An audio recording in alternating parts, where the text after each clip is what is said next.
sou assistente social, trabalhadora do conjunto Cefes-CRES, exerço a função de agente fiscal dentro do CRES 15ª região, com área de jurisdição em todo o estado do Amazonas.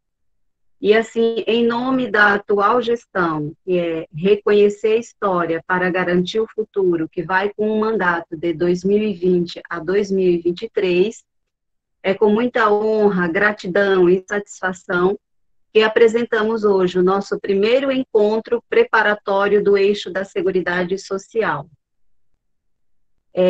Esse eixo, ele tem como objetivo caminharmos, né, galgarmos rumo ao encontro descentralizado aqui da região norte. Esse encontro, ele vai envolver e vai abranger 7 estados, que será Acre, Amapá, Amazonas, Pará, Rondônia, Roraima e Tocantins.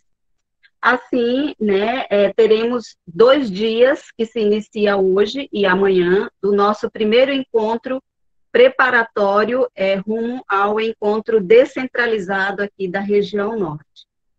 E hoje nós iniciamos com a palestrante Ana Lúcia Soares Tojal, doutoranda em Estudos Globais pela Universidade Aberta de Lisboa, professora de Políticas Sociais e Saúde Coletiva dos cursos de Serviço Social e Medicina do SESMAC Maceió, Alagoas.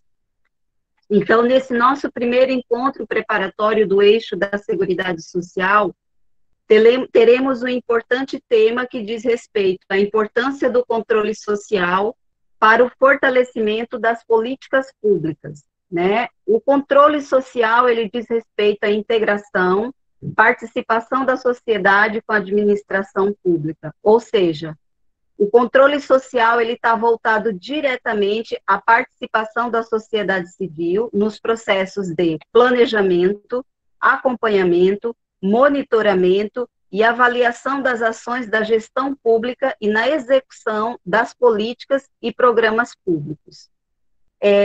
Ana, seja muito bem-vinda, né? Nós temos aí 20, 25 minutos, você terá de fala, e aí, assim, após a sua fala, a gente vai abrir para o debate no chat.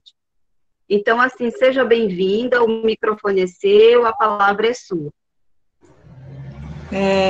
Boa tarde às companheiras, e companheiros.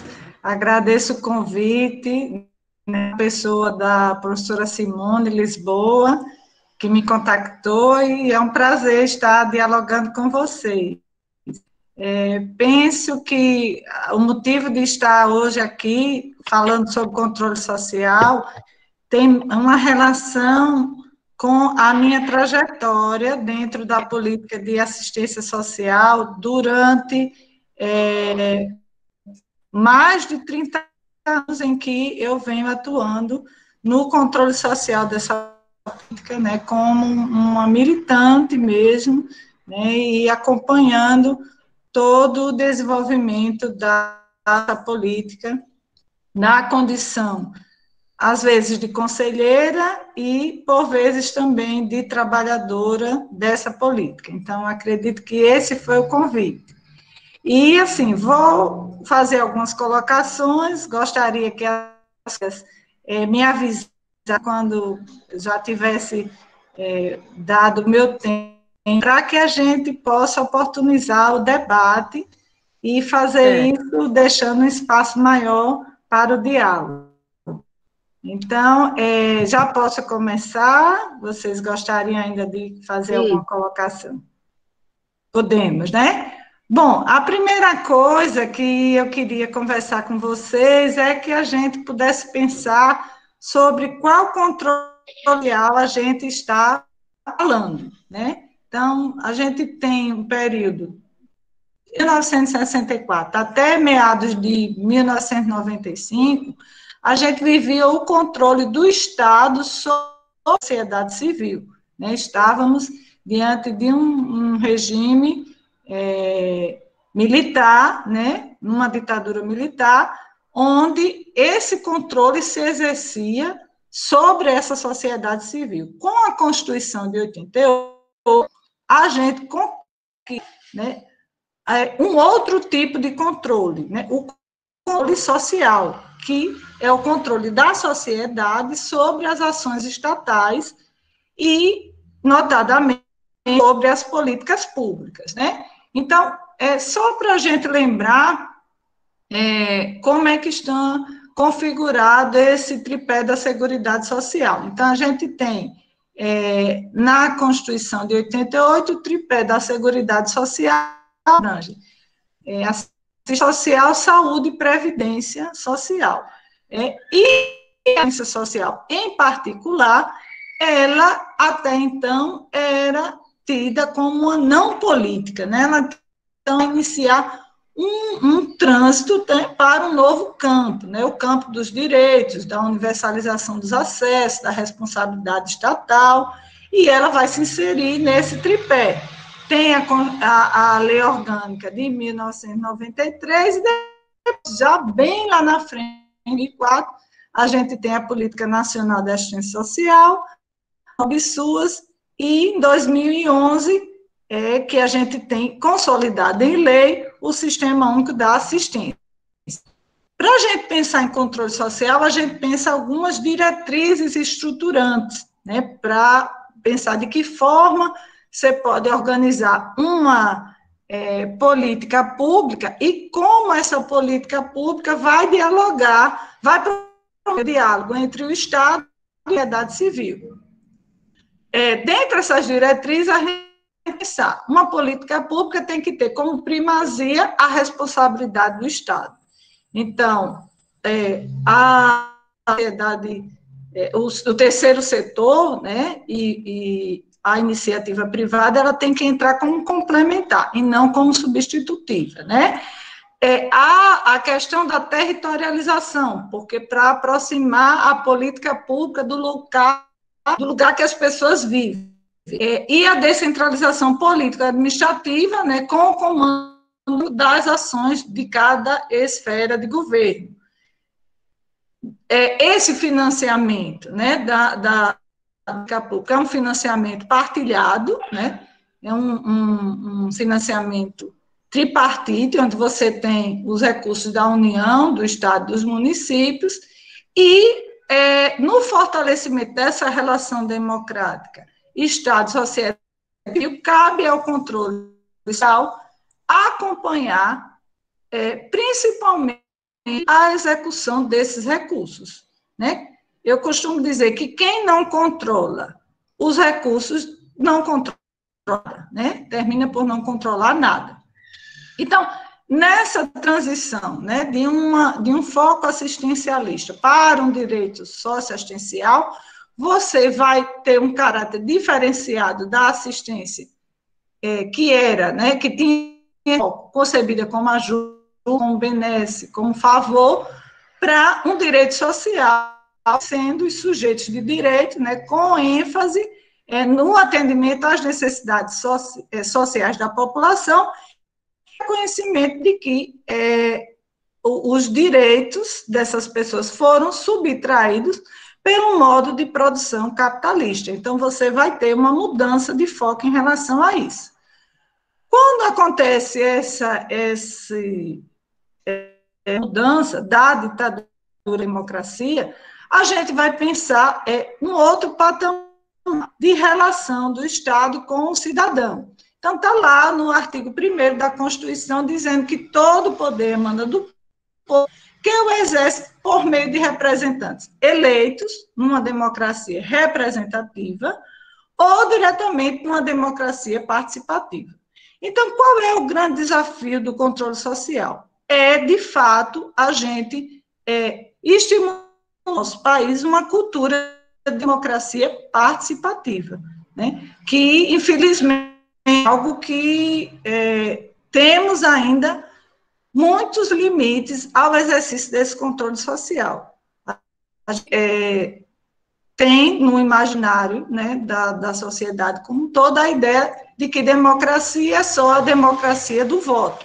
E aquela vigilância constante do cidadão sobre as ações do governo ela nem sempre acontece. Então, essa democracia direta, né, onde o poder de decisão ele é partilhado, onde você está ali num diálogo constante com o Estado e as políticas públicas, ela nem sempre acontece como deveria, né?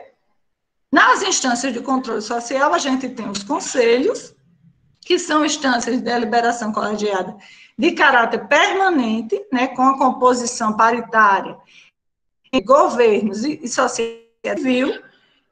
Na política de assistência, a posição é 50%, 50%, já na política de saúde tem um desenho diferenciado, né, porque, na verdade, na política de saúde, a sociedade civil, ela entra com uma participação maior, já que na política da assistência, o segmento dos prestadores de serviço ocupa um percentual da sociedade civil, quando deveria estar junto com as vagas destinadas ao poder público, né? Porque eles terminam sendo copartícipes das ações governamentais. Temos também as conferências, né, que são instâncias que têm por atribuição a avaliação da política pública, né, e definir as diretrizes para o aprimoramento dessa política pública. Essas conferências, elas na assistência social vêm acontecendo a cada 2 anos, né, e saúde, elas acontecem a cada 4 anos. E temos também os fóruns, que são instâncias de participação ampla e democrática, são instâncias mais abertas, onde os cidadãos e cidadãs, usuários e instituições da sociedade civil vão discutir e fazer encaminhamentos pertinentes àquela política, se articulando com diferentes atores, em torno de objetivos comuns e criando bases sustentação e legitimidade à participação de seus representantes nas esferas oficiais de controle social, porque, no caso dos fóruns, eles não são instância deliberativa, são instâncias de debate, diferente dos conselhos, que são instâncias de deliberação, que decidem, né? Temos como base, né, a Constituição de 1988, e depois a gente vai ter, na assistência social, a lei orgânica, que vai definir isso, né, está lá dizendo a participação da população, a lei de 1993, e na saúde a gente tem a lei 8142 de 1990, que vai definir os parâmetros também de participação da sociedade nas decisões de governo. Então, esses conselhos, eles passam a ser instrumentos de expressão e representação e participação da população. Eles vão estabelecer um novo padrão de relação de Estado e sociedade, porque eles viabilizam a participação de segmentos sociais na formulação de políticas públicas, ou seja, possibilita que a população tenha acesso aos espaços onde se tomam as decisões políticas e põe um compromisso, então não é só querer participar, mas também saber participar. E também a reafirmação do caráter essencialmente deliberativo. Então, não é só opinião, né? A opinião, ela não basta, é fundamental você garantir o poder decisório. Qual é a estrutura de funcionamento, né, dos conselhos? Então, a gente tem as plenárias, que é aquele momento em que estão todos os conselheiros reunidos, né? A mesa diretora, que é composta pelo presidente e vice-presidente, as comissões, que são comissões que são formadas a partir, né, da divisão dos temas mais importantes. Então, tem as comissões temáticas, tem também subcomissões e grupos de trabalho, e temos uma secretaria executiva que dá o suporte ao funcionamento da estrutura desse conselho. E essa secretaria executiva, ela é de responsabilidade estrutural do poder público, mas a composição dessa Secretaria Executiva, ela passa pelo crivo, pela aprovação dos conselheiros. Então, os conselhos, eles vão ter atribuições de natureza política organizativa, atribuições de natureza operacional, atribuições de natureza técnica, para poder eles conseguirem funcionar e dar conta na responsabilidade, porque eles são cogestores dessas políticas. Tem documentos que devem ser submetidos, né, à apreciação dos conselhos, de obrigatoriedade que esses documentos passem pela apreciação dos conselhos, como os planos, né, daquela política, como os planos municipais, estaduais e o Plano Nacional de Saúde, como os planos municipais, estaduais e nacionais de assistência social, as propostas, né, de todo o ciclo de planejamento, passando pela lei de diretrizes orçamentárias, lei orçamentária anual, o plano plurianual. Então, todo aquele ciclo orçamentário tem que passar necessariamente pelo crivo dos conselheiros na plenária do Conselho. Os relatórios trimestrais e anuais de atividades e de realização financeira dos recursos, né, os balanços, a prestação de contas no final de cada exercício, os relatórios anual de gestão, os planos de capacitação, os planos de providência e planos de apoio à gestão, as pactuações que são feitas nas comissões intergestoras. Então, tudo isso tem que ser submetido, né, à apreciação dos conselhos, né. Tem alguns aspectos relevantes que a gente precisa falar para o exercício do social. Primeira coisa que a gente percebe é a questão da publicização das informações, que a maioria da população não conhece, né, sobre que temas, né, o Conselho delibera, o Conselho discute, não sabe sequer qual a importância, né, do controle social. E aí, publicizar essas informações é fundamental para que a população tenha, exerça também o controle, né? Possa estar ciente daquilo que está sendo discutido, do que está sendo deliberado, onde está sendo utilizado o recurso, quais foram as inconformidades que surgiram, quais foram os encaminhamentos que foram dados, as recomendações. Então, a publicização das informações, ela precisa acontecer por todos os. Não é suficiente que a gente coloque lá no diário oficial, que termina que ninguém lê os diários oficiais, mas que você publicize isso em outros meios de comunicação, utilizar os programas de rádio, utilizar as rádios comunitárias, utilizar as ferramentas de comunicação mais popular para que chegue principalmente ao usuário dessas políticas, né? Também a importância de haver uma articulação de mais conselhos de políticas públicas, porque as políticas, elas devem dialogar, elas devem ter esse sentido intersetorial. Então, é importante que os conselhos, eles se articulem entre si, se articulem também com os fóruns para ganhar mais força, para ganhar mais legitimidade, e também se utilize das informações que são produzidas pelos sistemas de vigilância, a vigilância socioassistencial, que é fundamental também que se utilize dessas informações produzidas pelos corpos técnicos, né, as equipes técnicas das secretarias, que fazem levantamento que, através desses dados, vão balizar as deliberações. É como eu falei antes, não basta a gente querer participar, a gente tem que saber participar. E para saber participar, a gente tem que estar a par de todas as informações que são produzidas nessas vigilâncias, né?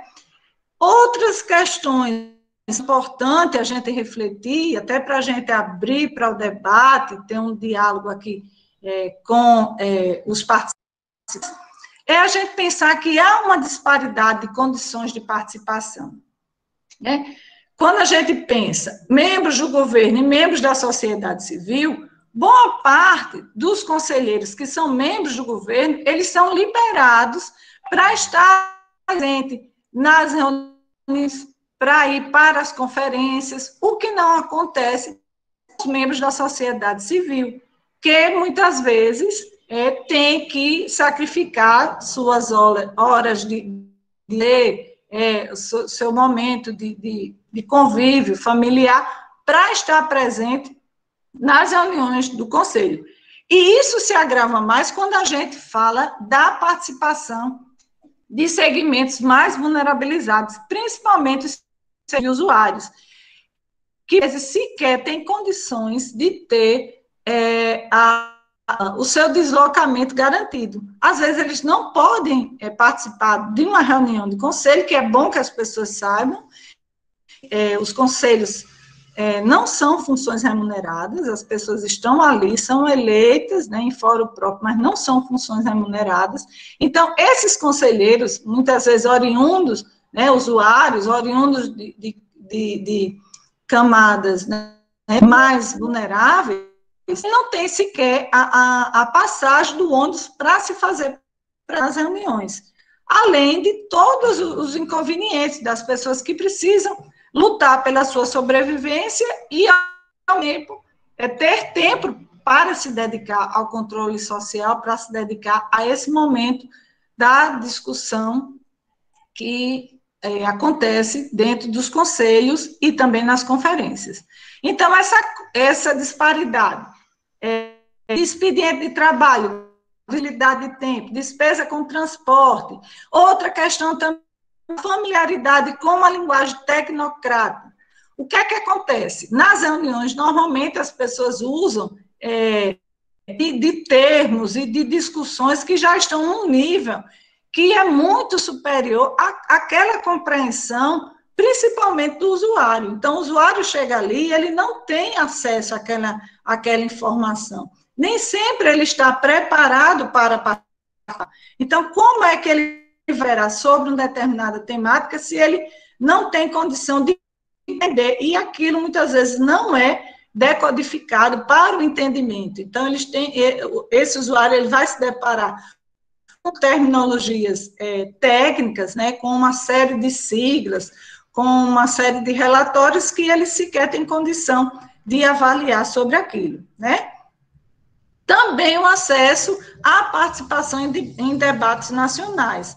Não foram poucas em que tivemos dificuldade de garantir a participação de usuários em debates nacionais, porque muitas vezes os recursos não eram garantidos para o deslocamento, para a alimentação, para fazer frente às suas necessidades. Então, muitas vezes, vinha uma conferência, o poder público garantia a passagem, até a passagem aérea, mas em todo o deslocamento que era feito, nem sempre se conseguia garantir que ele estivesse lá, porque ele tinha que ter dinheiro do transporte para chegar até o aeroporto, do aeroporto até o local que ia ficar hospedado. Às vezes, tinha questão de diárias que eram atrasadas, e esses não chegavam, essa pessoa ficava numa situação de vulnerabilidade, né? Então, ele passa a não ter acesso a esses debates nacionais, embora que a discussão local, ela é fundamental, mas é importante que a gente promova a equidade da participação, principalmente dos usuários das políticas públicas, porque eles são os alvos diretos, né, das ações do Estado, e que devem assumir esse protagonismo nessa luta. E um problema que a gente vê, no caso do controle social, da política de assistência social, que não acontece na saúde, mas na assistência acontece, são os prestadores de serviço da rede socioassistencial compondo o segmento da sociedade.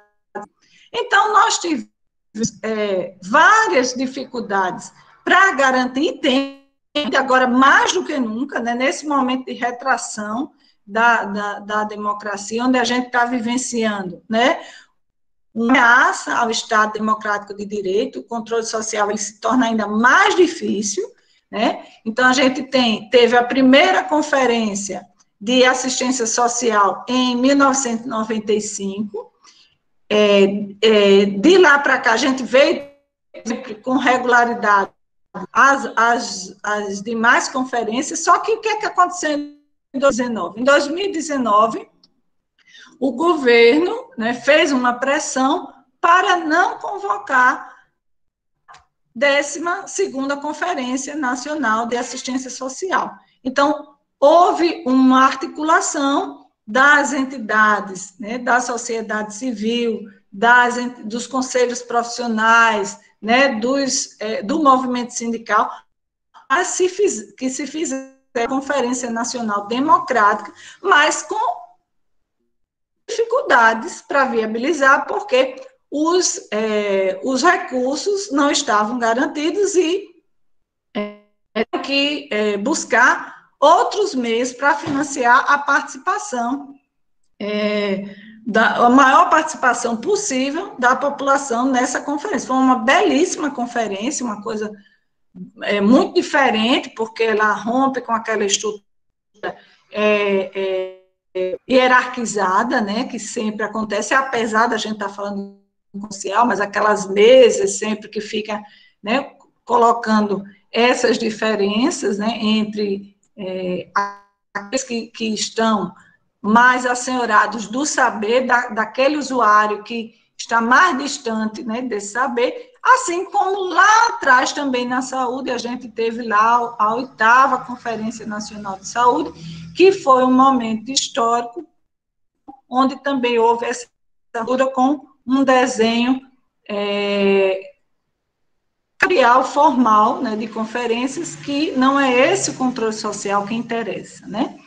Além disso, a gente pode que existem outros sistemas de controle da administração pública, que nós temos o controle interno e o externo, né? Quando a gente fala do controle interno, a gente está falando dos controles que estão ligados à estrutura do poder executivo, né? Os órgãos de natureza executiva não possuem o mesmo grau de autonomia do controle externo, né? Tem um papel importante na análise, né, e certificação das contas, né, nos resultados do exercício do controle interno, orientar as decisões dos gestores, né, e o controle externo, que é esse que a gente, né, que interessa mais, que ele é exercido, né, por um agente externo ao poder executivo, no caso do social, é uma junção, né, entre representantes do Estado e da sociedade civil, e esses controles internos, a gente pode dizer que existe no controle externo o Poder Legislativo, o Tribunal de Contas, o Tribunal de Justiça e o Ministério Público. No controle interno, a gente tem as controladorias e os órgãos de controle interno. Isso não pode se confundir com o controle social, que tem relação com os conselhos e as conferências, que é um controle que é exercido pela sociedade civil sobre as ações de governo. Então, quando a gente fala em controle social, a gente está falando de todas essas questões e a gente está inaugurando uma forma diferenciada de pensar e fazer o pacto federativo, né, o pacto republicano em outras bases, porque aí você tem a participação direta da população nas deliberações, na discussão dessas políticas e de como as políticas devem ser efetivadas. Porém, como diz Pedro Demo, participação doada é presente de grego. Então, participação tem que ser um processo de conquista. A gente precisa garantir que haja um processo permanente de luta, né, para que a gente possa garantir a participação efetiva.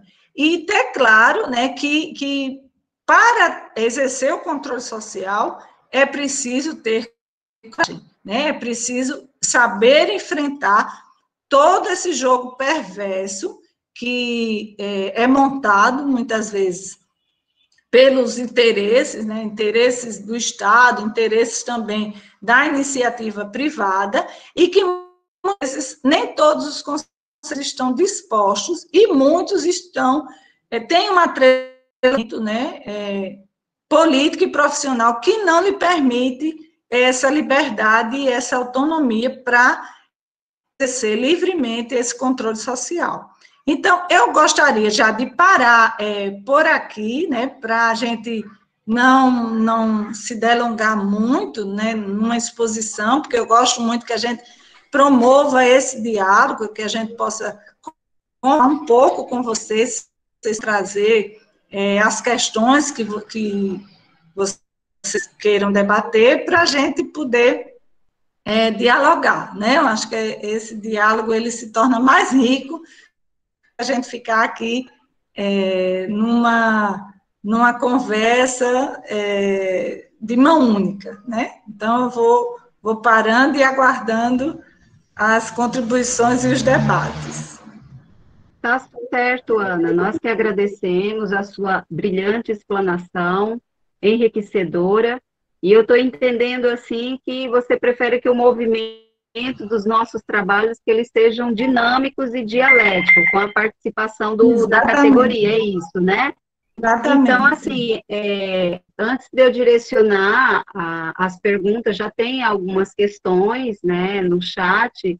Queremos agradecer aqui, em nome da atual gestão do CRES, reconhecer a história para garantir o futuro de 2020 a 2023, a presença de todos os NUCRES, do FET-SUAS, SACEAN, da assistente social, ex-conselheira do CRES, a Francileide Bindá, que amanhã estará conosco no segundo momento do nosso encontro, contribuindo em relação às deliberações do eixo da Seguridade Social. Agradecemos, Francileide, sua presença aqui conosco, e a toda a categoria que se faz presente, de Manaus, interior, municípios limítrofes, os acadêmicos também do curso de serviço social. Aos conselheiros, eu vi que tem bastante conselheiro aí, ainda não consegui decorar o nome de todos, mas eu vi que está presente aí na sala a Kimine, o Jorge Siqueira, a Regina, então, assim, os demais me perdoem que eu ainda não decorei o nome de todos, mas eu chego lá até o final da gestão. Tem umas perguntas aqui que eu vou direcionar para você. A presidente também aqui do nosso conselho, a Laurizana Branco, está presente. Laurizana, você quer alguma palavra, dar uma boa tarde? Laurizana? Acho que ela saiu da sala, será? A nossa coordenadora da COF se faz presente, a doutora Joselene Gomes. Algum conselheiro quer uma palavra?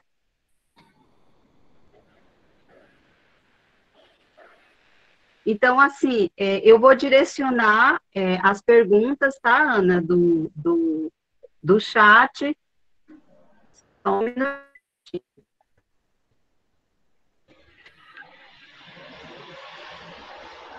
Vocês estão me ouvindo?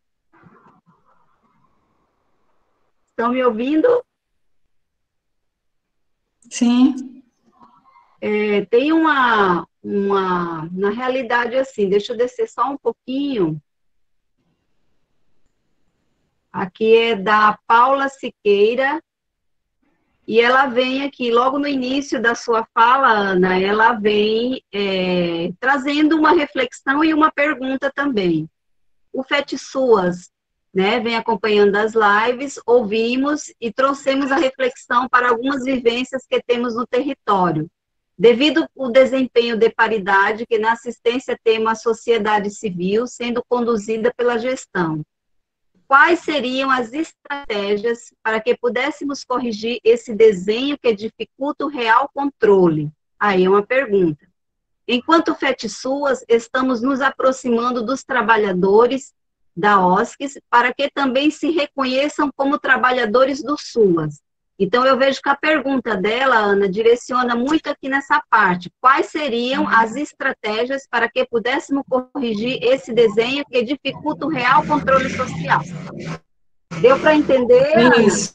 Deu sim, deu sim. Eu falei muito rapidamente na minha exposição sobre isso, né? Essa diferença em relação ao desenho da política de saúde para o desenho da política de assistência social.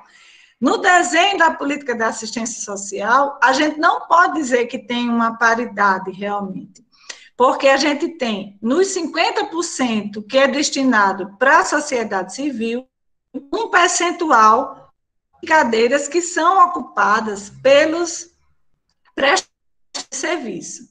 Então, vejam bem, se o prestador de serviço, ele está ali numa relação convenial com o poder estatal, qual é a liberdade que ele tem para fazer frente a algumas questões que possa ser de discussão em relação às deliberações de governo, né, as propostas de governo, no caso, já que ele tem essa relação convenial. Então, nós já vivenciamos muitas vezes, em reuniões de conselho, situações de extremo constrangimento, onde colegas, né, que estavam lá na condição de conselheira, representando uma instituição prestadora de serviço, e que mesmo não concordando com a matéria que está debatida, foi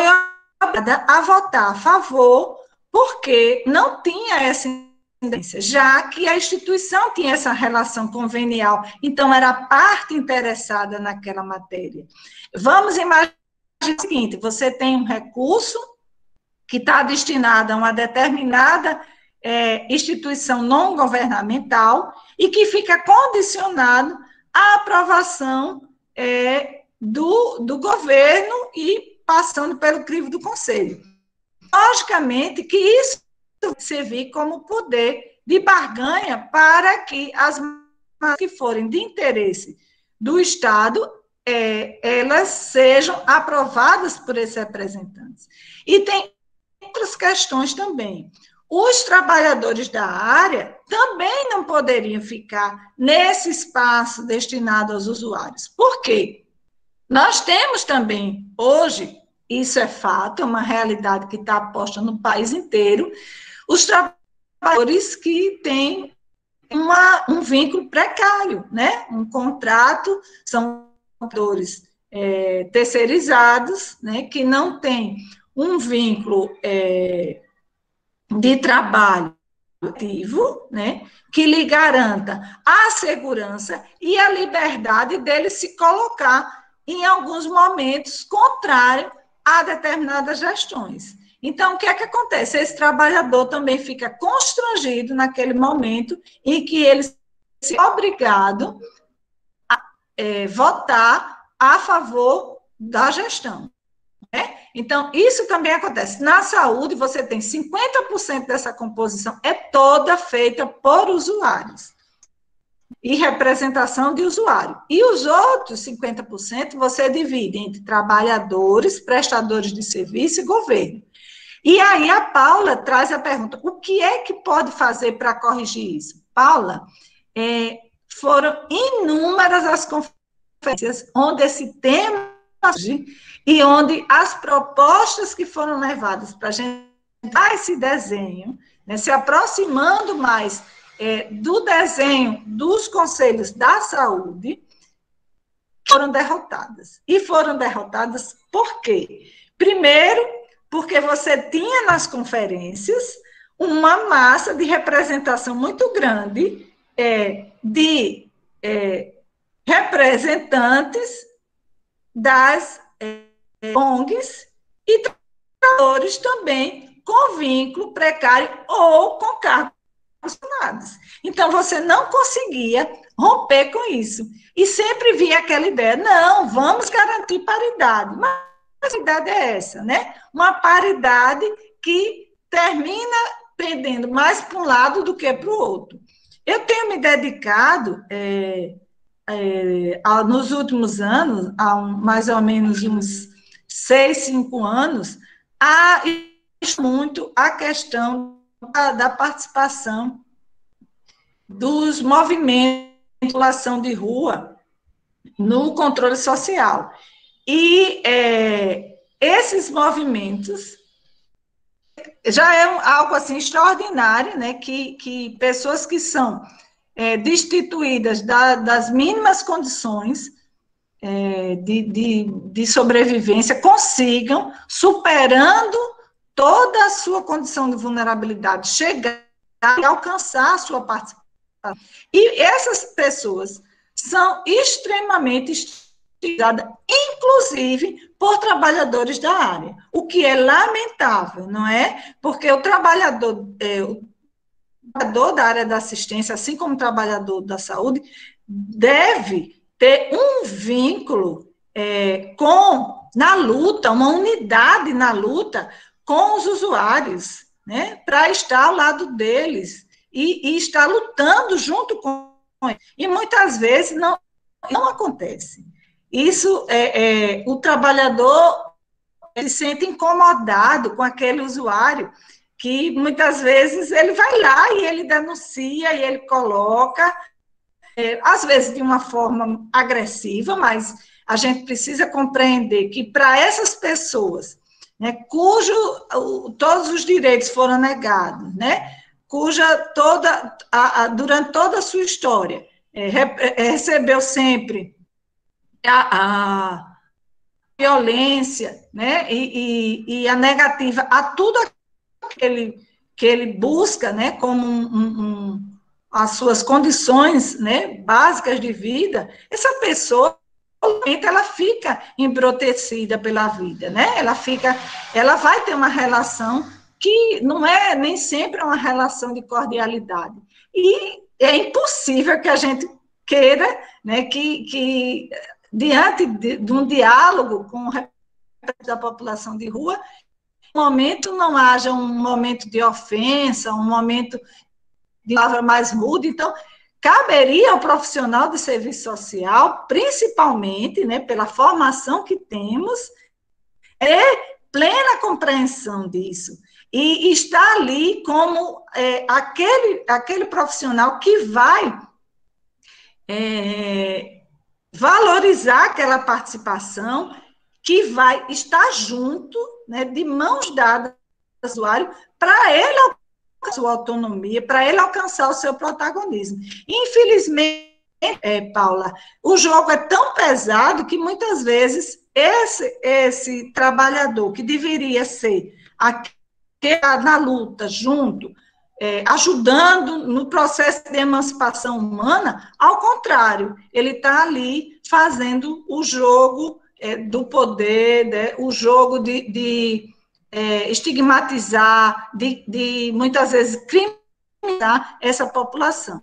Eu preciso dizer isso porque é algo que eu vivenciei muito, né, na minha trajetória como conselheira, e não foi algo assim que a gente possa dizer esporádico, não. Foram situações bastante recorrentes. Logicamente que a gente tem profissionais de outra linha, profissionais que também estão aí se dedicando e lutando junto, né, e sendo assim parceiro, né, nessa luta. Eu acho que esse é um papel fundamental. A luta dos trabalhadores é a luta de todos os trabalhadores, né, dos incluídos e dos excluídos, porque os nossos são os trabalhadores excluídos, né?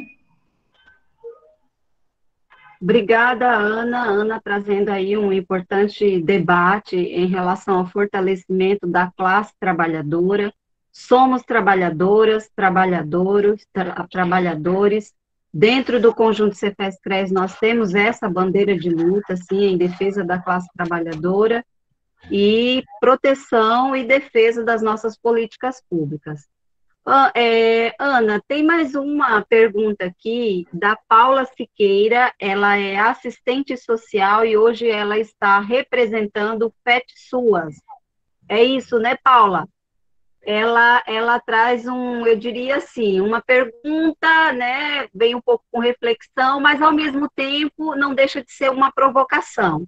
Aquilo que nos provoca, né, nos faz refletir também e faz a gente avançar de certa forma. Ela traz assim, Ana Tojal, de que forma o CRES poderia, para além da formação, se colocar à disposição dos profissionais que querem se colocar e ser conselheiro.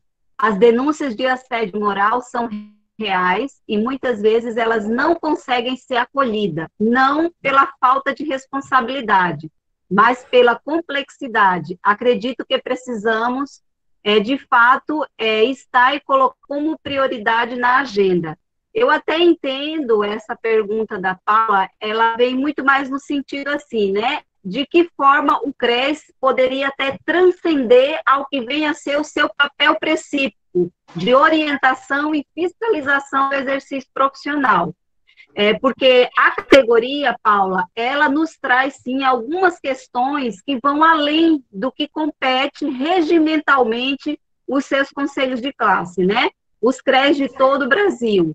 E incluindo o Cefes também. Nós temos todo um arcabouço de legislação, nós temos a Lei 8662 de 93, que regulamenta a nossa profissão, nós temos o nosso Código de Ética, as resoluções do Cefes. Então, quando a Paula, ela nos provoca, né, e nos instiga numa reflexão, com base na tua palestra e na tua fala, nos faz pensar também nesse ponto, porque hoje tem muitas questões pontuais que as assistentes sociais nos trazem e que, assim, ficamos de mãos atadas, né? Porque são questões que vai para além do papel precípio, né? Para além do que vem a ser competência de uma autarquia pública federal, que é orientar, fiscalizar o exercício profissional dos assistentes sociais. Então, se você, né, tiver condições de colaborar um pouquinho com essa reflexão da Paula. Eu vou tentar. Eu não tenho uma trajetória como conselheira de CRES. Eu só participei, acho que, 2 gestões do nosso CRES. Eu tenho uma trajetória mais do movimento sindical. Mas eu penso que hoje toda a classe trabalhadora, independente de a gente estar numa autarquia e do que está posto enquanto papel, né, dos conselhos profissionais e dos CRES, porque são aqueles que estão próximos, onde está o profissional, ele assume também esse papel político, né? E ao assumir esse papel político, ele também vai na luta dos trabalhadores como um todo. Então, eu vejo que, muitas vezes, é necessário que os CREs estejam ali juntos, né, desse profissional que está lá como conselheiro, né, que dê suporte técnico, né, um suporte, inclusive, jurídico, porque eu vou dizer, eu passei por uma situação de extremo constrangimento, de dificuldades, quando eu estava na presidência do Conselho Estadual de Assistência Social aqui em Alagoas, e diante da aprovação do programa do Criança Feliz, né, eu fui extremamente desrespeitada e constrangida, né. Eu contei com o apoio do CRES, né, e do sindicato nessa luta. Então, ele me apoiou, inclusive me municiando de documentos, com assessoria jurídica também, dando esse suporte até para que a gente fizesse os enfrentamentos necessários, e eu acho que esse também pode ser um papel do CRES em todos os estados. Essa capacitação é fundamental para que compreenda qual é o nosso papel enquanto conselheiro, porque é um papel político, né? Acima de tudo, a gente tem um papel político, os assistentes sociais de todo o país, eles ocupam cadeiras nesses conselhos, às vezes representando trabalhadores, às vezes representando a gestão, mas o nosso compromisso ético-político com a classe trabalhadora não pode nos deixar de ter uma posição firme frente à deslegitimação de direitos e situações onde a gente é compelida, né, a ter uma posição. Não dá, eu acho uma coisa assim absurda quando o profissional ele se omite, muito uma votação, ele pede para não colocar, com medo, né, de se posicionar contra a gestão, e isso acontece em diversas situações. E o conselho, ele pode não só dar essa capacitação para que esse assistente social ele saiba se colocar bem, para que ele adquira a competência de se colocar diante das questões, mas também o respaldo jurídico e político para que esse social se sinta mais seguro nas suas posições. Eu não sei se eu consegui responder lá contento. Sim, com certeza. Paula Siqueira, você quer liberar o microfone, você tem oportunidade de se colocar, refletir junto conosco. Sua reflexão, sua pergunta, assim, com base, né, na contribuição da palestrante Ana, foi contemplada? Paula? Olá, olá, tudo bom? Oi, Paula, a palavra é sua. Gratidão, eu acredito que espaços, momentos como esse fazem a gente perceber que nós não estamos sozinhos e realmente o enfrentamento da política pública, ela precisa ser realmente baseada dentro dos conselhos. Muito bacana, acompanho a luta aí da Ana, a gente acompanha também o movimento de população de rua, que já esteve em Manaus conosco, nos nossos encontros. Eu estou extremamente emocionada, porque eu fui uma trabalhadora do município de Careiro, onde todas as outras colegas foram presas por questões de cesta básica nesse momento eleitoral, e é muito tenso isso, e aí você se vê dentro de uma categoria, e não que o CRES não quisesse fazer nada, porque realmente é complexo mesmo, né? É um momento que você, assim, e é um movimento social que te abraça, né? Foi um movimento de mulheres, as promotoras legais populares do Careiro, como usuárias que fizeram protagonismo, né? Foi preso o prefeito, porque estava saqueando o recurso do Fundo da Assistência, e aí a gente vê que passaram-se os anos, e é uma lição, né? É um direito realmente do usuário, ele, para além de usuário, ele é cidadão, não está só usufruindo, ele está contribuindo e fazendo essa política, e eu acredito que, como assistente social, nós temos realmente o dever. Então, assim, muito obrigada, sinta-se abraçada, viu, um cheiro do norte, muito obrigada mesmo. Obrigada, Paula, pela sua participação. Eu que agradeço, Paula, por esse, né, acolhimento, né, que eu acho que é tão importante isso.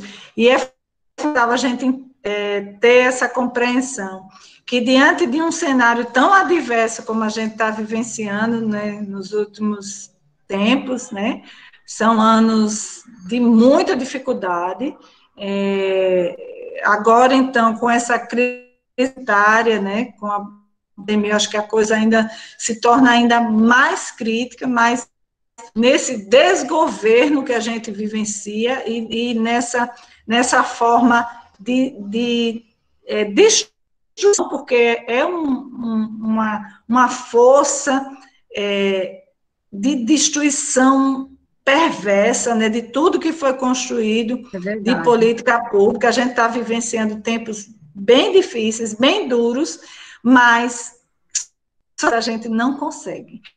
É preciso a gente estar articulado. Então, articular com os movimentos da sociedade civil, articular com o movimento sindical, articular conselhos, articular fóruns. É fundamental a gente compreender isso, porque aí a gente vai somando forças, né? Eu gosto muito de uma discussão que o professor Boaventura Souza Santos tem feito, da construção de uma globalização contra-hegemônica, no sentido de articular esses movimentos, essas lutas, porque a gente está enfrentando não é uma coisa que acontece só no nível local, não, tem reflexos de toda uma estrutura que vem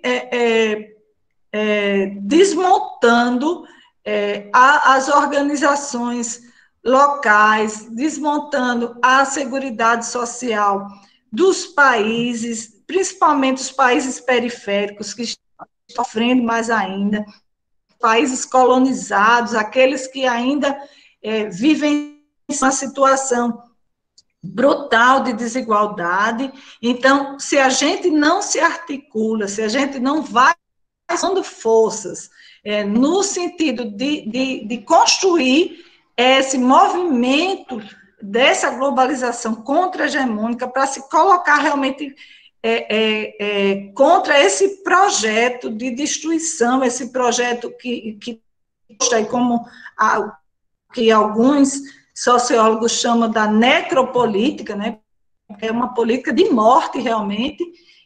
De que forma a gente vai resistir se a gente não se articular? Então, cada vez mais a gente quer essa articulação, seja por que caminhos for, né? Cada um vai buscando como é que pode se articular. Se a gente achar que individualmente a gente vai vencer essa luta, a gente, infelizmente, vai estar fadado ao termínio mesmo. Eu acredito nessa resistência, se a gente fizer uma resistência ativa. E a nossa luta, como você bem colocou, Ana, é uma luta realmente sempre no coletivo. E é esse o papel do assistente social. É estar na defesa de direitos, é aproximar esses usuários, né? É mostrar que as políticas públicas, elas são direitos conquistados enquanto classe trabalhadora. Está na nossa Constituição, está na legislação de cada política pública, por isso que tem que ter sempre esse profissional propositivo, crítico e interventivo, que ele possa realmente estar trazendo esse usuário, né, para próximo e estar mostrando, olha, essa política pública, ela se caracteriza como um direito seu, enquanto cidadão de uma sociedade que busca por algo mais justo, mais democrático, mais igualitário. E é importante também que esse profissional, ele entenda, né, daquela política pública da qual ele está inserido, que ele se aproprie dos instrumentais e que ele tenha força sempre no coletivo, como você muito bem colocou. Agora sim, eu gostaria de chamar a agente fiscal Sandra, a nossa mediadora de hoje, até que enfim, é verdade. Está com alguma intercorrência, não estava conseguindo participar, mas boa tarde a todos, né? A Rosângela está aí contribuindo conosco, da Comissão de Seguridade, né? Iniciando as atividades de hoje, considerando que além do FETSUS, nós também estamos aqui com a presença do SASEAN, né? A Ana Paula Cruz, presidente do SASEAN, eu queria também, né, abrir o microfone para ela, fazer a exposição, né, compartilhar conosco esse momento, né? E aí, observando as colocações aqui no chat, né, a Paula, né, também ela faz uma reflexão, né, quando ela se questiona por que os assistentes sociais realmente não estão participando, né? Será que é uma questão da formação? Ela coloca que, politicamente, a nossa profissão está deixando a desejar, né? Eu acredito que não seja politicamente o CRES ou o Cefes, o conjunto Cefes-CRES, né, deixando a desejar, mas eu acredito que é uma particularidade do profissional. Na fiscalização, a gente consegue observar bem isso. Quando nós vamos fazer uma fiscalização, entrevistar um assistente social, faz parte, inclusive, do formulário da fiscalização, uma pergunta. Você faz parte de algum movimento social? Você faz parte de algum conselho de direito? Não.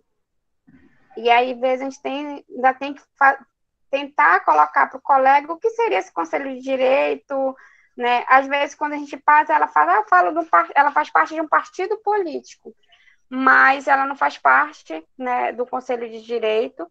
E aí a Bindá também coloca aí no chat toda a situação vivenciada, o desmonte das políticas, a questão da fragilidade do vínculo de trabalho do assistente social.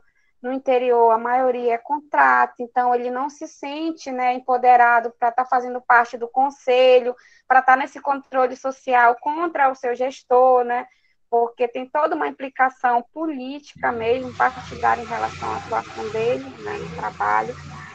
E a formação, eu acredito que também faz parte, porque hoje o que nós temos percebido é que a maioria dos assistentes sociais que se formam hoje, eles não se formam relacionado ao movimento social. Muitos assistentes sociais, antes se formavam, eles vinham do movimento social vinham para a academia, continuava a sua vida no centro acadêmico, né? Passava pelo centro acadêmico. Hoje, as faculdades quase nem têm centro acadêmico, né? O profissional acadêmico, ele nem passa por esse processo. E, às vezes, quando tem, ele não faz questão, não tem esse direcionamento, né? Não vem dos movimentos sociais, nem antes, nem durante, nem depois da academia, e fica difícil, realmente, quando ele entra no mercado de trabalho, porque ele faz o que ele quer trabalhar, ele quer ser o assistente social, né? O executor, né? Poucos são aqueles que são executor e propositor, a maioria deles querem ser só executor, executo ali meu trabalho.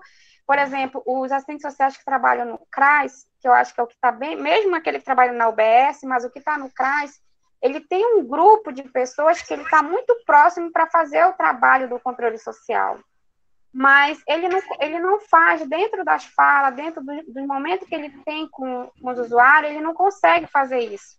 Ele passa a informação do CRAS, como funciona um CRAS, mas ele não consegue trabalhar com esse usuário as políticas sociais, né, como a Rosângela colocou, o que é direito, por que ele está recebendo aquele benefício, por que ele tem que lutar por isso, né, por que ele tem que lutar para que seja feito o saneamento básico no bairro dele, né, e muitas vezes o assistente social, ele não conhece nem os equipamentos que ficam ao redor de onde ele trabalha.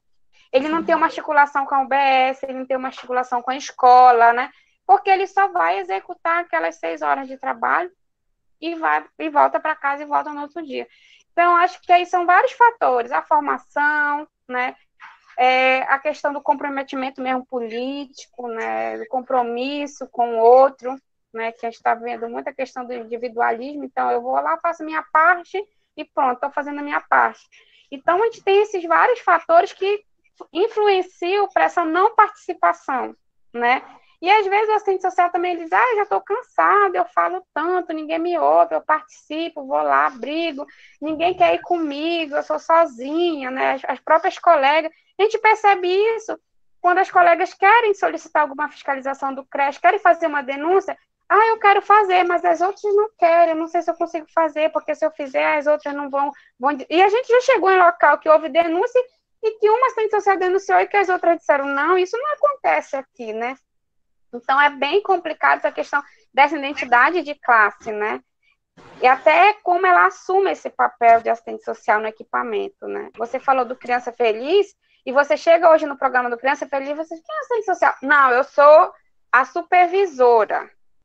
Eu não sou assistente social, eu sou supervisora do Criança Feliz. Eu sou a coordenadora do CRAS, então eu quero cancelar meu CRES, porque agora eu não sou assistente social, eu sou coordenadora do CRAS. Então, essa falta dessa identidade também profissional influencia nessa participação, porque ali ele está como gestora, não é mais assistente social. Sou diretora da UBS, não sou mais assistente social. Então, são vários fatores que influenciam nessa não participação, não só a ausência do conselho, né, como se o conselho tivesse a questão política do conselho do conjunto Cefes-Cres estivesse deixando a desejar, mas eu acho que também o profissional hoje, ele também deixa a desejar quando ele também não se insere nesses espaços do sindicato, dos fóruns, do próprio conselho, né, só vem de fora, mas não participa por dentro, né, que eu acho que aí ele tem como ter um diálogo, como buscar informação, como discutir, como ver se funciona, se não funciona, se está fraco, se está forte, né, ele tem que vir por dentro, ele não pode estar por fora, ele tem que estar por dentro, né. Então, essa é a colocação que eu queria fazer, deixando aí para a Ana também fazer essas colocações, e para a Ana Paula Cruz, se ela quiser, né, compartilhar conosco, enquanto sindicato, como é que eles têm observado a participação dos assistentes sociais. Obrigada. Ok. O sindicato quer se colocar? Pois é, estou esperando ela abrir o microfone aí, não sei se ela... Ana Paula? Oi. Ela está na sala. Abriu. Oi, abri. Assim, não estou culpabilizando ninguém, assim, né?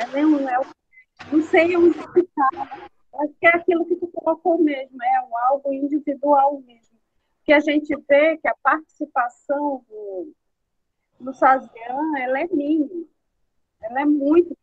A gente não tem quase participação no sindicato. Então, assim,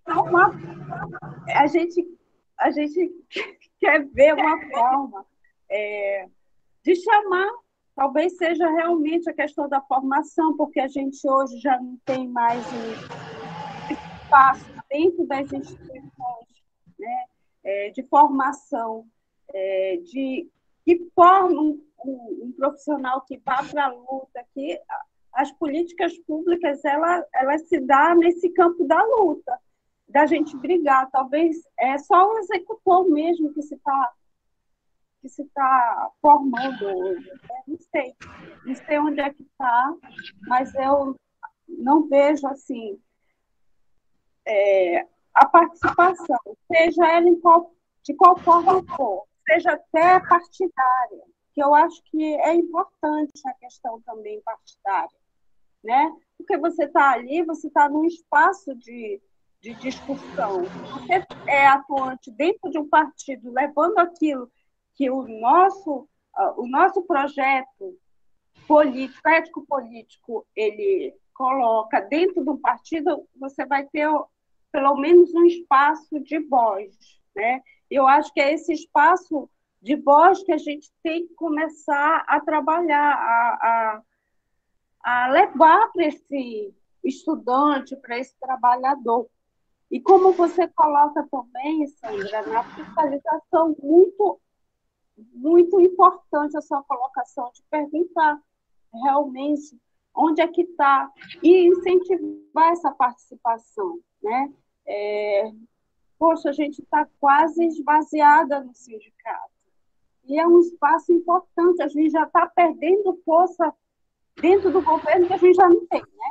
Não tem espaço dentro do governo. E aí, a própria essa sensibilidade de fortalecer, porque sozinha a gente não consegue. E é muito bacana esse espaço aqui, onde a gente está sentado para discussão. Conselho, FET suas, o municipal, né? Então, esses se juntando, se comunicando. A gente tinha que trazer mais pessoas, mas tudo bem, é o que a gente tem, é o que a gente vai lutar. Então, a gente está com essa disposição para a luta, né? Mesmo que seja individual, por enquanto, né? E, assim, um dos questionamentos que eu fiz aí, que eu coloquei, foi a questão da participação dos trabalhadores, que você já até falou, né? E como também já foi respondido, que a dificuldade dos municípios pequenos é a forma de contratação, né? Então, muitas das vezes, essa forma de contratação, ela enfraquece a participação do trabalhador, né? Porque a gente, enquanto sindicato, já disponibilizamos credenciar esse trabalhador para ele estar nessa disputa de espaço, né? De estar representando o sindicato nesses espaços, através do sindicato. Então, é isso. Obrigada pela oportunidade. Obrigada, Ana. E nós vamos passar a palavra para a Ana Tojal. E aqui no grupo, na live, aqui nós também estamos com a presença da coordenadora do Nucred, Itacoatiara, né? Também vou deixar o espaço aqui, abrir o microfone para que ela possa também fazer suas considerações após a fala da Ana. Então, acho que vocês trazem tudo isso que a gente estava discutindo aqui, né? Então, o mais importante hoje é que a gente busque estar dentro de um coletivo político, seja ele qual for, ou no conselho, ou no sindicato, ou no partido político, mas a gente precisa estar num coletivo político contra-hegemônico para a gente se fortalecer. Procurar um fórum, qual for o caminho, né, que a gente achar que seja aquele espaço em que a gente se sente motivado para estar, não é? E a gente sabe que essa coisa do pertencimento de classe é algo que faz parte, né, de uma estratégia, uma grande estratégia do capital, né, de cada vez mais desenraizar o trabalhador da sua condição de trabalhador. Isso não acontece só com o social, isso está acontecendo com todas as profissões, né? Na hora que você desmonta o mundo do trabalho, que você desmonta os sindicais, você fragiliza os sindicatos, você precariza o trabalho, você ocupa esse trabalhador em sobreviver. Então, não sobra tempo para ele para a luta. Ele tem que pegar o ônibus, ele tem que levar a criança na escola, ele precisa fazer a comida, ele precisa correr atrás da sobrevivência, tem 3, 4 empregos, não dá conta, né? Não dá conta da sua vida pessoal, não dá conta da sua vida profissional, então ele fica sufocado. E qual é o espaço da luta, não é? Para isso, ele precisa estar muito motivado. E eu acho que é papel das instituições fazer essa motivação, mais do que cobrar. É importante isso, mais do que estar cobrando e apontando que aquele profissional tem ou não compromisso, é motivar, inspirar esse trabalhador a estar na luta. Até porque o conselho e o sindicato somos nós, não é? Então, aqueles que já alcançaram um nível de consciência maior, que já têm essa noção da importância da luta coletiva, a importância de se criar espaço coletivo, eles precisam ser inspiradores e motivadores desse processo. E muitas vezes, as formas como a gente está buscando de chegar junto não seja a melhor forma. Então, talvez chegar mais perto, ter aquela coisa de estar mais junto, onde esse trabalhador está, para perceber qual de fato é a expectativa desse trabalhador, quais são as suas demandas, quais são seus medos, suas subjetividades, né? O assistente social, na assistência, então, ele vem perdendo um espaço para o profissional psicólogo, porque a psicologia parece que ela entendeu melhor que nós essa coisa de chegar mais junto nessa subjetividade desse trabalhador. Então, a gente precisa estar fazendo isso, precisa estar mais junto desse trabalhador, né, desse profissional na ponta, para que ele se entenda trabalhador também, que a luta que ele está ali cotidianamente enxergando é a sua luta, né? A luta da sobrevivência daquele usuário que está na frente dele é a sua luta também. Então, eu penso que a gente, diante do esfacelamento da solidariedade, né, dessa forma hoje de uma sociedade livre, como diz Bauman, né, a gente possa ver o que sólido a gente ainda pode construir, né? Então, essa solidariedade e coletividade, essa forma da gente atuar juntos, da gente estar de mãos dadas, né, fazendo o enfrentamento e a resistência. Então, eu acho que, para mim, eu acho que é o único caminho possível, né, da gente enxergar esse profissional que está lá, esse trabalhador assistente social que está lá na ponta, né, e dialogar mais perto com ele, porque talvez ele está ali angustiado, mas ele ainda não entendeu como é que ele pode lutar, né? Ou ele não entendeu que essa luta é uma luta dele também, até porque o sistema fez com que ele pensasse dessa forma, com que ele pensasse de forma individualista ou de uma forma fatalista, né? Onde ele acha que não adianta fazer nada. Então, na hora que você perde a esperança, você se imobiliza. A esperança é o combustível da luta.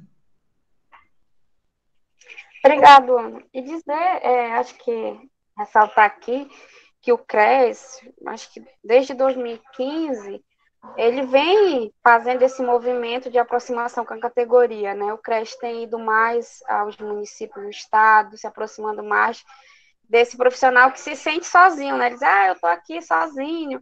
Então, o CRES, ele tem se aproximado já há um tempo, nós temos visitado, né? Para 2020 e 2021, nós temos aí um planejamento, né? Então, assim, atender 22 municípios para o estado não é fácil, o CRES Amazonas, né? Então, essa é a nossa previsão, chegar aos municípios mais longe, né? Enquanto outros estados, isso é em um dia, em 2, 3 horas, para nós é dias, é 2 dias, 3 dias para chegar, né? Mas nós estamos nesse movimento de aproximação com a categoria, não só através da fiscalização, mas através de outros mecanismos, como o telefone, a própria internet, né? A gestão que assumiu agora, ela criou uma comissão chamada uma comissão de articulação, né? Que é justamente para estar articulando com os NUCRES, que nós já temos 4 NUCRES, né? Essa foi uma forma também de aproximar o profissional do CRES. Nós temos 4 municípios que têm núcleo do CRES, né? E temos bem distintos, nós temos aqui na região metropolitana, mas também nós temos no Baixo Amazonas, né, no Médio Amazonas, que são municípios mais distantes. E esse momento agora da Comissão de Articulação é trabalhar no CRES, conhecer a realidade mais próxima do assistente social, buscar entender, né, o que é ele se sentir sozinho, né, por que ele quer que o CRES esteja lá ao lado dele, né. Então, nós temos... estamos nesse movimento, né, e acredito que vamos continuar, né, nessa missão de chegar mais próximo dos assistentes sociais, entender essa realidade que ele vive, né, não só pela luta das condições de trabalho, mas pelas garantias mesmo das condições de vida dele, né, porque como você falou, nem todos os profissionais têm esse privilégio, ele vai de ônibus, ele vai de barco, ele vai de rabeta, né, municípios que precisam atravessar de rabeta, o profissional está atravessando, né?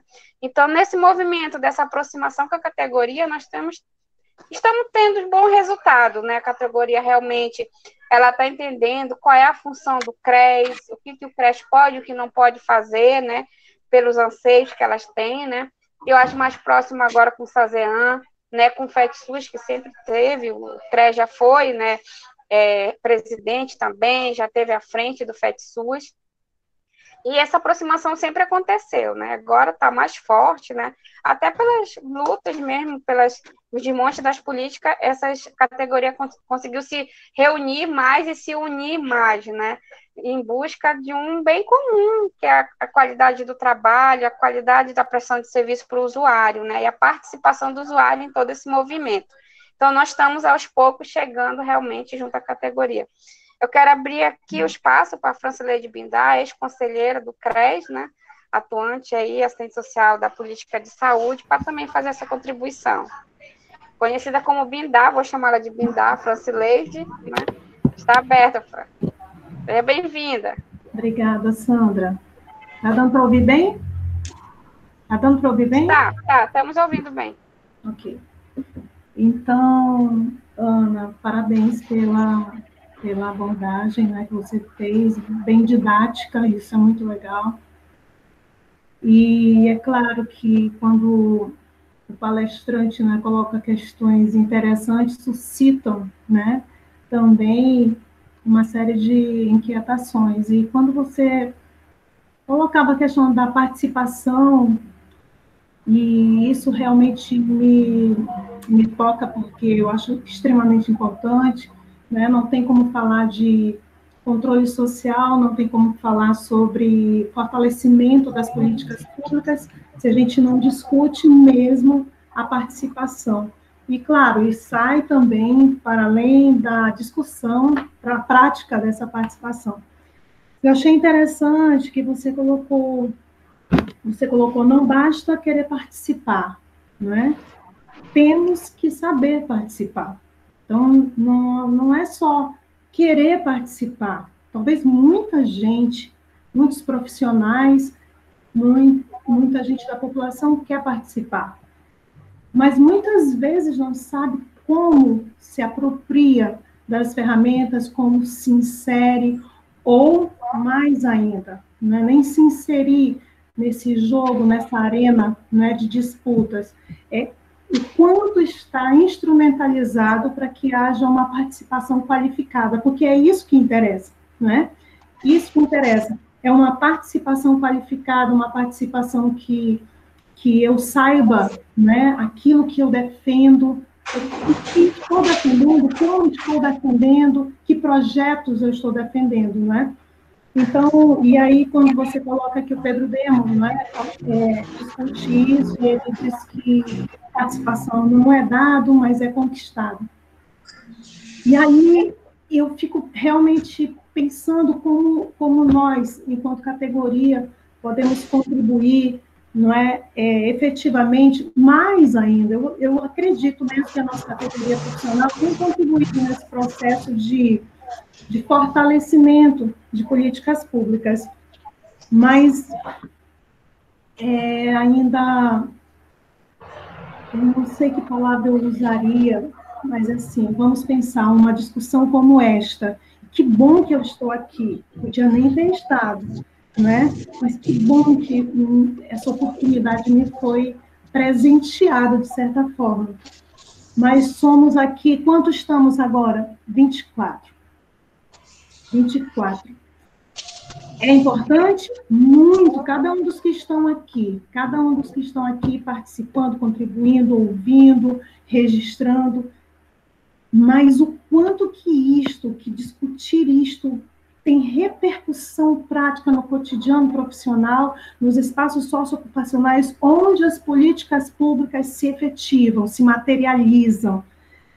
O quanto que isso vai repercutir no posicionamento, nós temos aqui conselheiros, né, conselheiros de políticas públicas, o quanto de gente de participação qualitativa mesmo nesses espaços, mas outros, aí você falou, puxa vida, para alguns usuários, representantes dos usuários nesses conselhos de direitos ou nos conselhos de políticas públicas ou de representantes de usuários, o quanto é difícil para eles participarem, porque o que é falado, os mecanismos, a metodologia, é muito difícil. E é isso, assim, que você já falou, na verdade, eu queria só chamar a atenção que nós, assistentes sociais, precisamos estar extremamente comprometidos com esse processo de participação, de fomentar essa participação dentro do nosso espaço de trabalho, nos conselhos de direitos, no CREAS, na sociedade como um todo, instrumentalizando de forma, e é uma instrumentalização política também. Eu vou dizer uma coisa assim, que parece assim elementar, é tão elementar. Quando a gente está, quando uma situação de de alimentação, ou a forma como está sendo tratado o usuário dentro de um ambiente, de um hospital, de um SPA, num CRAS, como ele está sendo, como essa política pública está chegando até ele, e como nós, assistentes sociais, estamos nos posicionando diante disso, diante dessa que a gente sabe que chega de forma muito limitada. Então, é só para dizer assim que quanto mais comprometido um profissional está com o fortalecimento dessa política pública, tanto mais ele vai estar comprometido com o fortalecimento da participação popular, da participação do usuário como sujeito de direitos, não é? Mas isso também vai exigir desse profissional qualificação, vai exigir dele compromisso, vai exigir dele compromisso com a categoria, vai exigir dele participação coletiva, porque senão ele é isolado, ele fica isolado. Então, é complexo a participação, não é? Ninguém vai participar de alguma coisa que não se sente encantado, que não se sente motivado. E a nossa categoria precisa, eu não sei quando, como, mas nós temos um problema que vem desde o processo de formação profissional, porque nós temos uma grade curricular, nós temos uma perspectiva de formação profissional crítico, político, mas tem alguma coisa que acontece entre esse processo de formação e a atuação profissional para que esse profissional ali atue de forma crítica. Tem alguma coisa, na verdade, tem muitas pontas, né? Tem muitas coisas, eu sei, mas que a gente não consegue, de fato, chegar lá enquanto estratégias, porque desde o processo de formação até a inserção desse profissional no espaço de trabalho, e se inserir, porque uma grande multidão de trabalhadores, né, formados estão fora desse mercado de trabalho. E como ele se inserir, como se insere? Então, é tão complexo, né? É só para dizer, assim, que essas inquietações, elas são importantes para a gente se perceber, ver como nós estamos nos inserindo e como nós podemos ainda melhorar mais o nosso compromisso profissional. É isto. Obrigada, Binda, pela sua participação. Não sei se aqui no chat ninguém mais colocou que queria falar, né? Todo mundo queria ouvir a Binda, já ouviu? Então, eu queria saber se a Mônica, a Gisele também, que é coordenadora do Nucres de Manacapuru, quer se posicionar. Nós temos tempinho ainda, estamos com 1h30 ainda de live, né? Então, eu queria saber das meninas, né? Eu vou passar a palavra aqui para a Ana, enquanto elas se decidem aí abrir o microfone. Pode falar, né? Dialogar com a Binda. Eu achei o que foi colocado, eu acho que coroa tudo que a gente estava debatendo, né? A coisa de criar esse encantamento, né? Essa vontade de participar. Uma vez você encantando essas pessoas, elas não deixarão nunca de participar. Nós tivemos uma experiência muito linda aqui no estado, quando um representante da população em situação de rua, ele estava presente nas pré-conferências, ele estava ali, né, participando, mas estava muito mais preocupado em garantir a sobrevivência dele, estava, inclusive, vendendo alguns salgadinhos durante a pré-conferência, mas ele tinha, assim, uma facilidade de comunicação, e ele conseguia se colocar e uma empatia, né, com os usuários que estavam ali, que nós estimulamos muito para que ele saísse como delegado para a Conferência Municipal, depois para a Conferência Estadual, e foi até a Conferência Nacional. E daí ele se tornou hoje uma referência, né, de uma população em situação de rua no país. E ele desponta, acho que talvez algum de vocês conheça, o Rafael Machado. Então, assim, quando esse encantamento ele brota, se ele brota no usuário, ele também pode brotar no trabalhador, não é? Se a gente estimula ele a estar naquele momento, a se envolver com aquilo. E, assim, essa você cumpre o seu papel, ou seja, por uma identidade intelectual e ideológica, ou seja, mesmo, né, pela sua condição como trabalhador.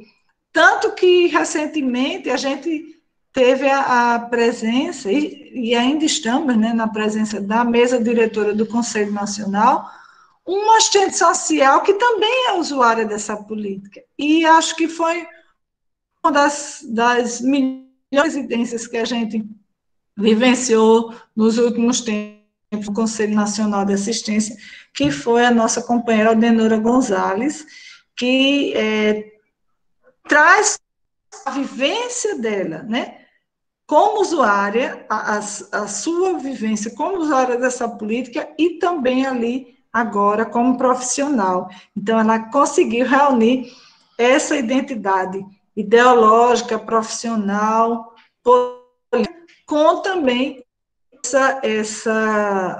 essa empatia, né, e essa identidade com a luta dos usuários. Então, eu acho que isso é fundamental. Quando a gente consegue fomentar isso na categoria, e aí, para isso, lógico, ninguém encanta o outro se também não estiver encantado, não é? A gente não é capaz de encantar o outro se a gente também não estiver envolvido com aquele processo, comprometido com aquele processo. Então, acho que é importante que vocês já bem, né, o esforço que vocês estão fazendo, vocês têm um Estado realmente com uma dimensão, né, e a dificuldade desses deslocamentos todos, a gente sabe a dificuldade, mas vocês estão relatando aqui as iniciativas louváveis que o CRES tem feito e estão de parabéns por isso, mas dizer assim que mais vocês fizerem alianças, né, com outros conselhos profissionais, sindicatos, com movimentos populares, mais vocês terão força para ir se estruturando. Não buscar ir sozinho, porque esse momento, ele exige essa necessidade da gente se articular. O assistente social, ele não vai poder estar sozinho, as entidades profissionais, elas não vão poder estar sozinhas, a gente tem que se articular cada vez mais numa grande rede de solidariedade, numa grande rede de resistência. É nisso que eu acredito.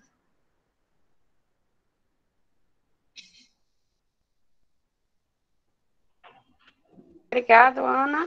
Aqui no chat ninguém mais se manifestou, né, em querer falar, não sei se alguém mais quer abrir o microfone, mas ninguém mais se manifestou, né, e eu acho que a reflexão de hoje, né, traz bastante elemento para amanhã, que amanhã nós vamos estar trabalhando o eixo da seguridade, né, para as propostas 2020 e 2023, eu acho que muita coisa que foi colocada aqui podem sair como proposta, né, essa articulação do Conselho com os movimentos sociais, né, se aproximando da categoria, os próprios no CRES trazendo as suas contribuições dos municípios, a partir da sua realidade, né, o que ele deseja, como que ele vê a categoria no município, fortalecer a participação dela nos conselhos, como isso pode acontecer, né, que ainda é muito tímida a participação, né, dos profissionais do interior dentro dos conselhos. Então, como é que o CRES poderia estar contribuindo para essa participação, né? Como a Bindade diz, uma participação qualificada, não de qualquer jeito, né? Uma participação qualificada para que a pessoa possa realmente estar nesse lugar, se sentindo parte dele, contribuindo com ele, né? Mas também fazendo as críticas, né, de forma, vamos dizer, bem incisiva, não apenas aceitando o que a maioria coloca, mas conseguindo se posicionar. Então, para isso, precisa assim, de uma participação qualificada, né?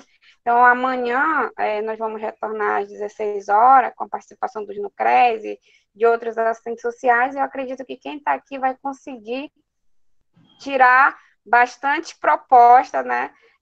Não precisamos ter muitas propostas, mas propostas viáveis que consigam ser realmente efetivadas, né, pelo conjunto Cefes-CRES, pensando que, além das propostas locais, nós precisamos de propostas que sejam nacionais, que outros CRES também consigam executar, né, a partir da realidade.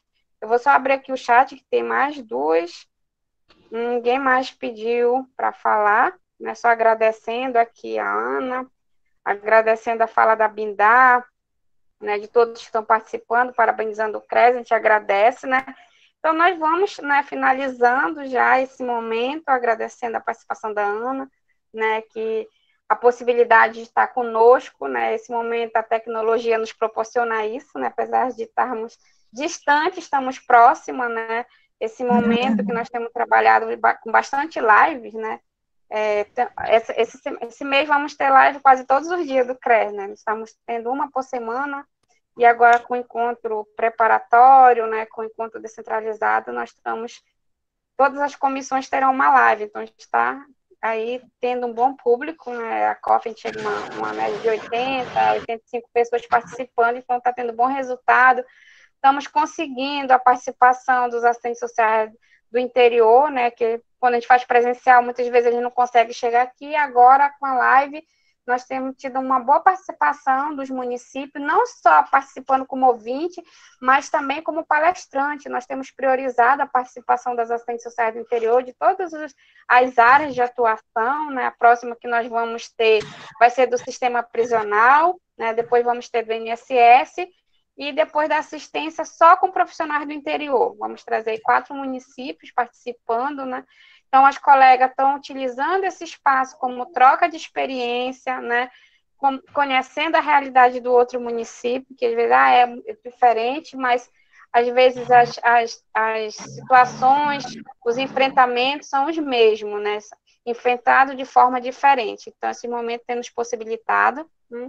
Eu vou abrir aqui para a Ana fazer suas considerações finais, já agradecendo em nome da gestão, da Laurizana, que está aí, depois, se quiser dar uma palavrinha, ela estava com problema no microfone, não estava conseguindo falar, e aqui nós estamos aprendendo também a tecnologia, né, porque nós não estamos acostumados, então uma hora falha o microfone, uma hora desliga a câmera, outra hora liga o microfone, né, cai a internet, que aqui também a gente tem muito problema na internet, e eu estava refletindo, hoje, nós estamos tendo muito mais problema com a internet, porque está tendo muito mais acesso, porque aulas online, as lives, todo mundo trabalhando online, então a internet está muito carregada. Então, de vez em quando, a gente some da tela, volta, né, pega a conversa pelo meio, mas vamos tentando acompanhar, né? Então, a gente tem aprendendo com a tecnologia, uma hora eu indico uma plataforma, outra hora diz, não, essa aqui é a melhor, vamos por essa, cabe mais gente, então, e assim nós vamos, né, nos aproximando da categoria, levando o CRES para próximo, para as discussões, trazendo elas também para discutir, para contar um pouco de suas experiências, né, dentro do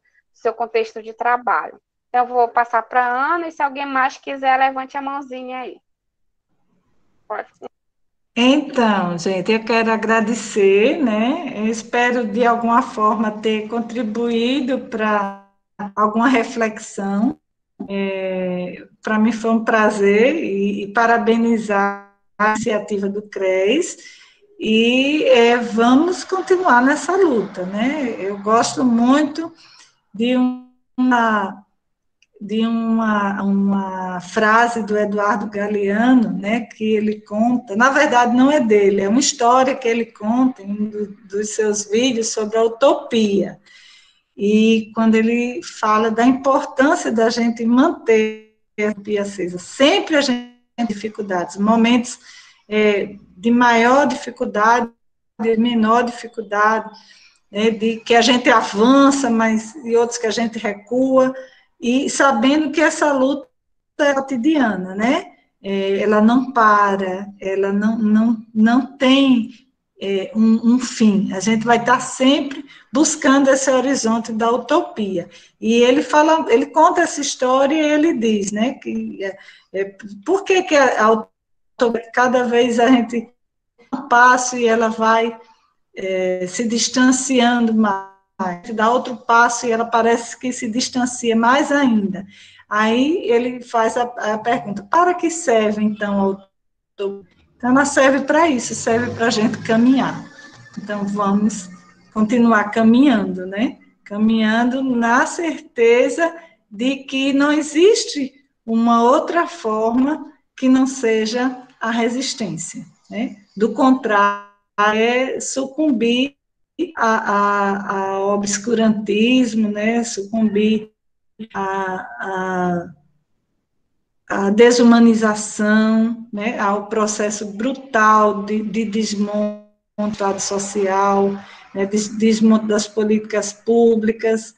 do empobrecimento, da miséria humana, e são coisas que nós, assistentes sociais, jamais, né, vamos nos conformar.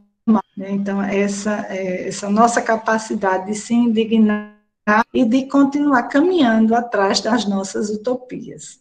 Um grande abraço a todas e todos. Obrigada, né? E essa live, ela vem também realizar um desejo, porque na nossa primeira live, né, e uma solicitação, na nossa primeira live da COF, da comissão, nós falamos sobre as condições de trabalho, e surgiu a questão do controle social, e a Paula, que está aqui representando, a Paula Siqueira representando o FETSUS, ela colocou sugestões de live. O CREA deveria fazer uma live sobre o controle social. Então, acho que hoje nós estamos aqui concretizando esse pedido, né, da Paula, estamos realizando essa live. Vai vir outras por aí, porque os colegas, durante as lives, elas sugerem, né, novas lives, novos temas, e nós sempre estamos pedindo para que sejam, né, colocadas sugestões de novos temas.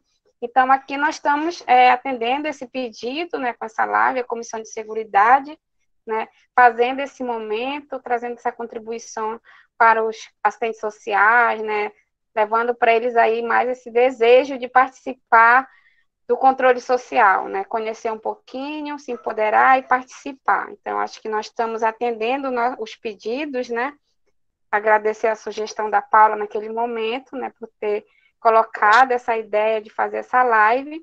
Então, aqui nós estamos concretizando. E assim vamos fazer com os outros pedidos também, que estão aí, né, agora em agosto a COF já preparou mais 8, né, então vamos nos virando nos 30 aí, como se diz, para atender aos pedidos da categoria, né, que eles estão sedentos de discussão, querendo participar, então nós vamos aí atendendo os pedidos, né.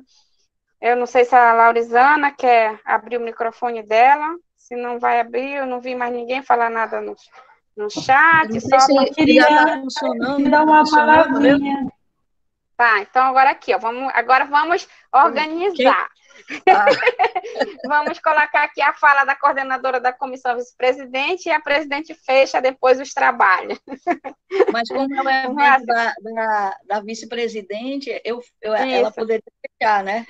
Então, pode falar, fica à vontade. Então, primeiramente, eu gostaria de agradecer à professora Ana Tojal por ter aceito o nosso convite e que veio num momento muito oportuno para essa discussão que tivemos hoje.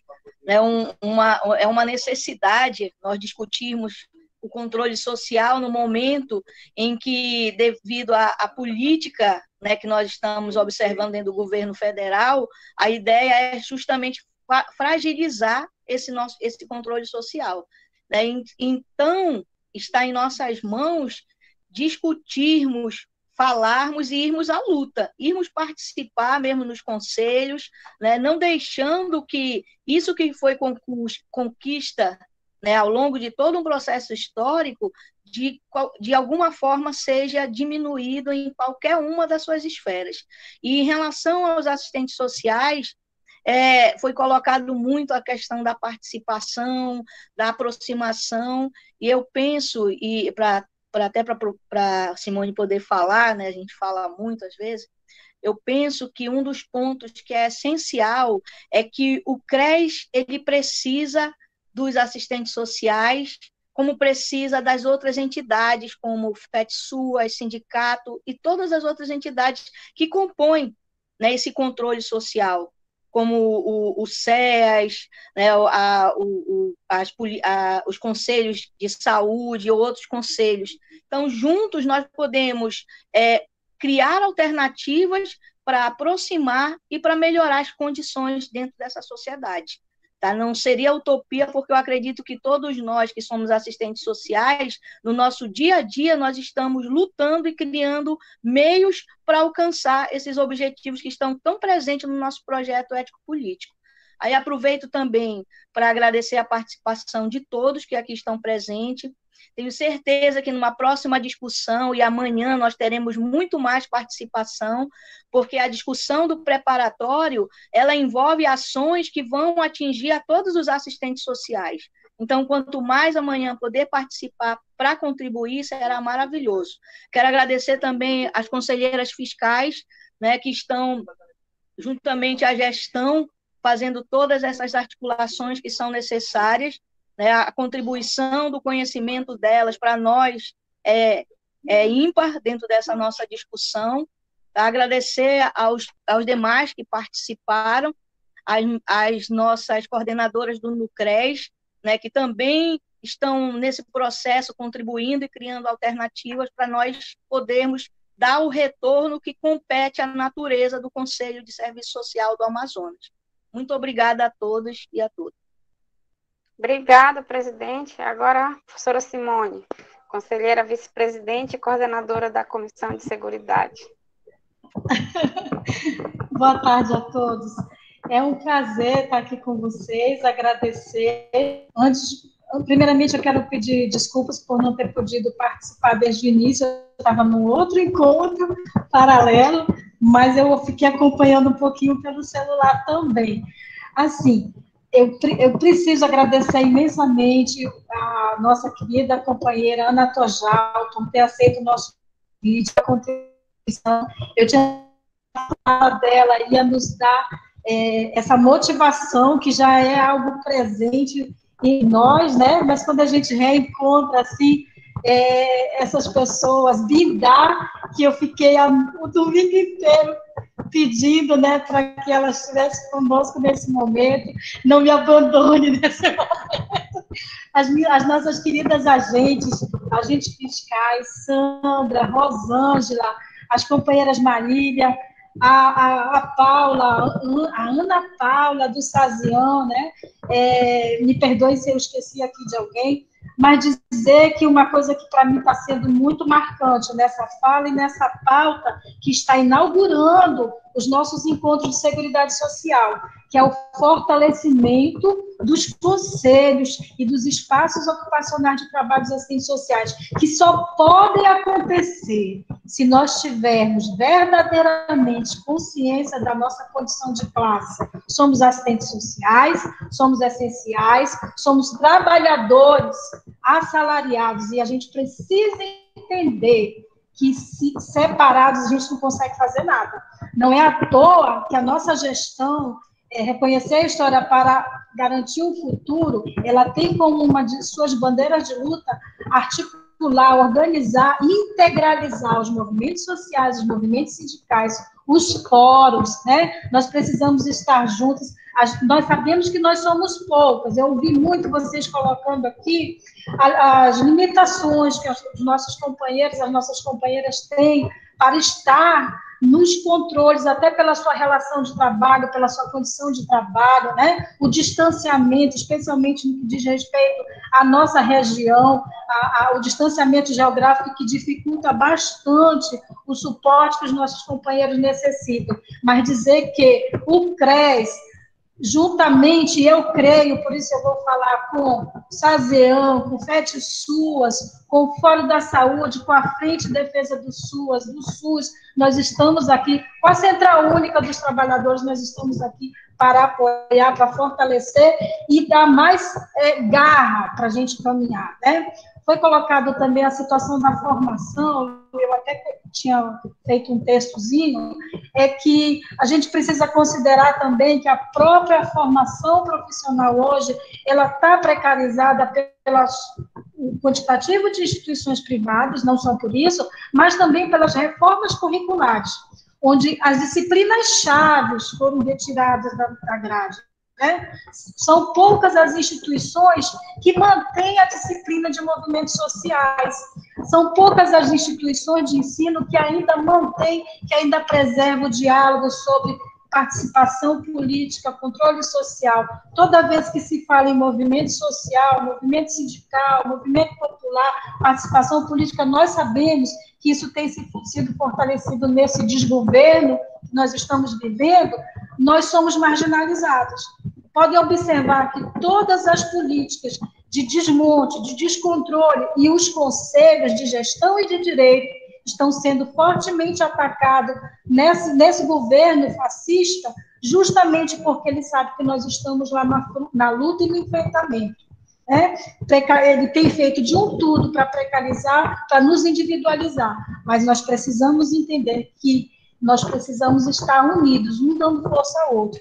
E aí, como eu sei que esse evento que aqui está encerrando será alimento para as nossas discussões de amanhã e a construção das nossas propostas, eu gostaria aqui de propor para o grupo, que eu tenho certeza que vai se fazer presente amanhã, para que a gente possa assegurar esse eixo de organização, articulação e integração dos movimentos sociais, dos movimentos sindicais, dos fóruns, porque é isso que vai nos unir, até porque a gente não pode ficar isolado, a gente tem que buscar articular e integralizar com outras categorias profissionais, porque nós não estamos nas políticas sozinhos, nós estamos com outras categorias que estão vivendo as mesmas situações parecidas e às vezes até piores, tá? Então, mais uma vez eu quero agradecer, um beijo no coração de cada um, saúde, um abraço forte e até amanhã, se Deus quiser. Obrigada, Sandra, obrigada, Laura, obrigada, Ana Tojal, obrigada, Bindá, obrigada a cada um de vocês. Então, uma boa noite a todos e amanhã esperamos vocês às 16 horas aqui para fazermos nossa discussão sobre os eixos, né, e ver as propostas, tá? Tchau, obrigada, boa noite a todos. Também. A Rosângela saiu, mas agradeço a ela pela participação, muito boa condução, tanto sua quanto dela, companheira. Obrigada, Laura. Ela precisou sair, nós fizemos aqui essa dobradinha, amanhã nós vamos voltar de novo. Tá bom, tchau. Obrigada, Bindá. Tchau, meninas. Tchau,